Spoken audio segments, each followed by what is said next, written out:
Had some things come up, have an early meeting this morning. So yesterday we talked about, excuse me, wisdom. We talked about wisdom and how to acquire it. And so we kind of tapped into how wisdom is a process, right? Wisdom is a process. It's basically summed up as applied knowledge, right? Wisdom is applicable knowledge, knowledge that you can actually apply. And so one thing I talked about last week was enduring and how to endure. You endure things. So certain things that you endure is kind of proof that you want something. It's proof that you want something bad enough because you've endured the process of whatever that thing you were hunting down. And so wisdom is a process. And I talked about those three processes yesterday and how humility is kind of required before and in between each step of wisdom, of the process of wisdom, whereas humility, it opens the door, right? Pride closes the door, humility opens the door.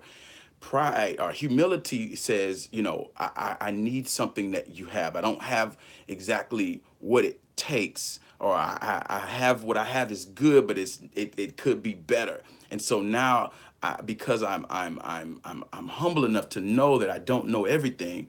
Now I'm on a quest. I'm on a search. I'm on a hunt for something that I have not yet acquired, and that's what opens our minds up um, to to to chase or go after something, to try to acquire something.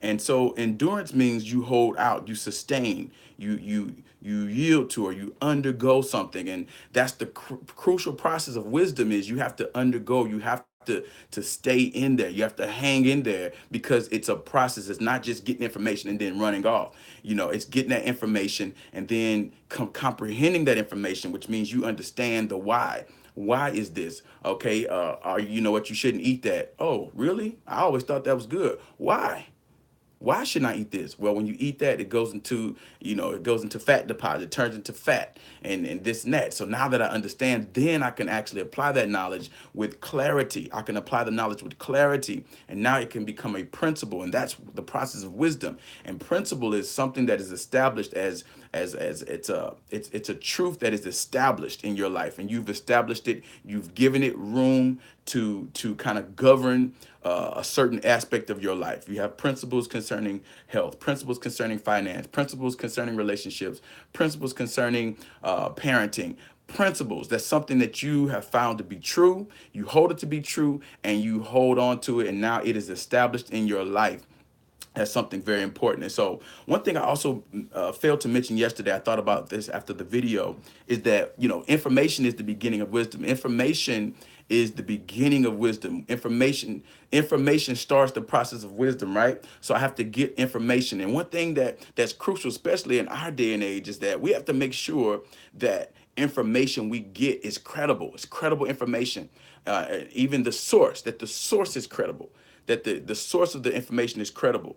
And so the definition of wisdom, it says, this is a Webster, it says the quality or state of being, of being wise, knowledge of what is true or right, coupled with judgment to action.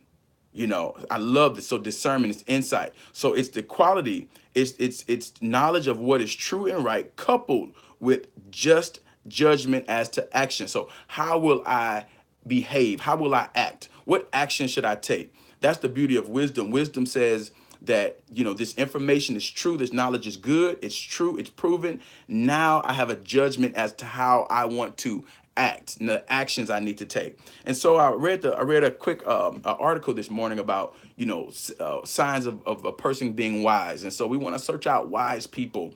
We want to search out people who are wise, people who have something. One thing that I like to do is I like to see and find somebody who's successful in whatever area I'm looking for, be it health, be it marriage, be it,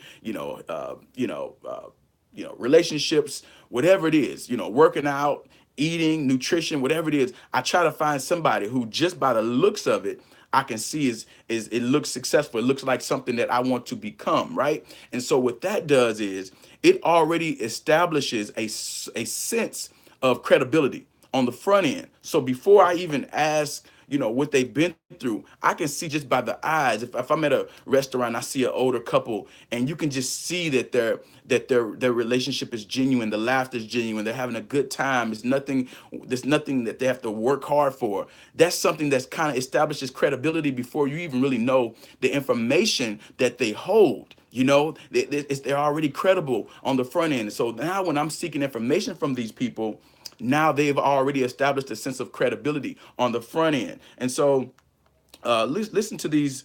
These are 7 signs, and I got to get out of here because I got a meeting start in 5 minutes. But these are 7 signs that that show people are wise. 7 secrets of wise people and how they became wise. The first one is, it says wise people have lots of experiences. Remember yesterday I said just because you have a lot of experience doesn't guarantee you to be wise, right? Because sometimes we don't learn from our experiences. And then just because if you want to be wise, that doesn't mean that you have to go through all of these experiences.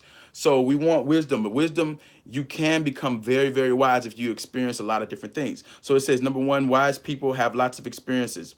That's why, you know, usually older people are more wiser than younger people, right? Are wiser than younger people.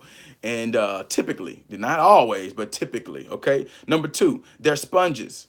Wise people are sponges. It says that this is why sure, some people leave their comfort zone and see the world through a different lens, which opens them up to new and valuable ways. Remember, I talked about humility. It opens you up, right? They're sponges. There's something that I don't know. They're sponges. They're always taking in things. That's the second thing. Third one is wise people see what's right in front of them. And I like this. And so it's not just they actually see it and they can understand what's right in front of them. And it says wise people know something, but the interesting thing is they don't know. It's not that they know more about, say, the origin of the universe. Wise people actually know the deeper meaning of things that are generally known actually. It says we all know that we're going to die. For example, wise people have a better understanding of the meaning of that and live differently, placing an emphasis on relationships, spirituality, personal growth, rather than more superficial markers of success. Okay. Number 4, they meditate. They have deep meditation. Number 5, wise people grow from their crisis. So they have crisis, but they grow from them. And that's crucial. And I love this because now this is those experiences paying you a dividend, right? You go through an experience, but it's paying you something because you're growing and you're learning. You're not just going through to go through. You're taking, you're learning because you're earning. You've earned it, so now you can learn from it. And the number 6, they have a strong support network. And this is the accountability that I always talk about a lot. One of the conditions that tends to separate people who are able to grow and learn from a difficult situation from those who are not is the presence of strong support system.